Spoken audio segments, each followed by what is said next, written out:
अन्ततोगत यसलाई समाधान त गर्नु पर्ला नि, यतिकै छोडिदिनु भनेर समाधान गर्नु पर्ला कि परेन? समाधान त गर्नु पर्यो। समाधान गर्दाखेरि एक पाइला सार्नुपर्छ। त्यो पाइला सार्दै जाँदाखेरि हामी गन्तव्यमा पुग्छौँ र अन्तिममा गन्तव्यमा पुग्दा कसैले पनि मलाई अन्याय परेछ भन्नु यो एकदमै अर्ली भएको छ। अहिले सुरुवात तपाईँले भन्नुभयो, तपाईँले खबरदारी गर्नुभयो, अन्यायमा परे, मान्छे मरे, अप्ठ्यारो पर्यो, तपाईँहरू बोल्नु भएन भन्नुभयो नि। हामी बोल्ने भनेको हाम्रो नीतिले बोल्ने हो। त्यो समय आउँदैछ। उहाँहरू सबै जो घरबार विहीन हुनुहुन्छ, वर्षौंदेखि बस्नुभएको छ, उहाँहरूले पाउनुहुन्छ खालको न्याय दिनुहुन्छ जसले सुकुम्बासीको व्यवस्थापन नभइकन तपाईँले डोजर चलाउँदाखेरि आत्महत्या गर्नु पर्यो। त्यो परिवारले कसरी न्याय पाउँछ? पाउँछ, हरेकले न्याय पाउँछ। मरेको मान्छेले पनि न्याय पाउँछ।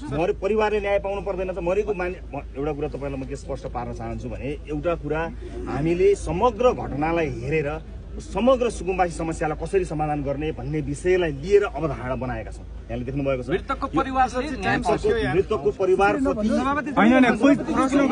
आदेश किन मानिरहेको छ? मान्नुपर्छ, हरेकले मान्नुपर्छ। आज चलेको छ।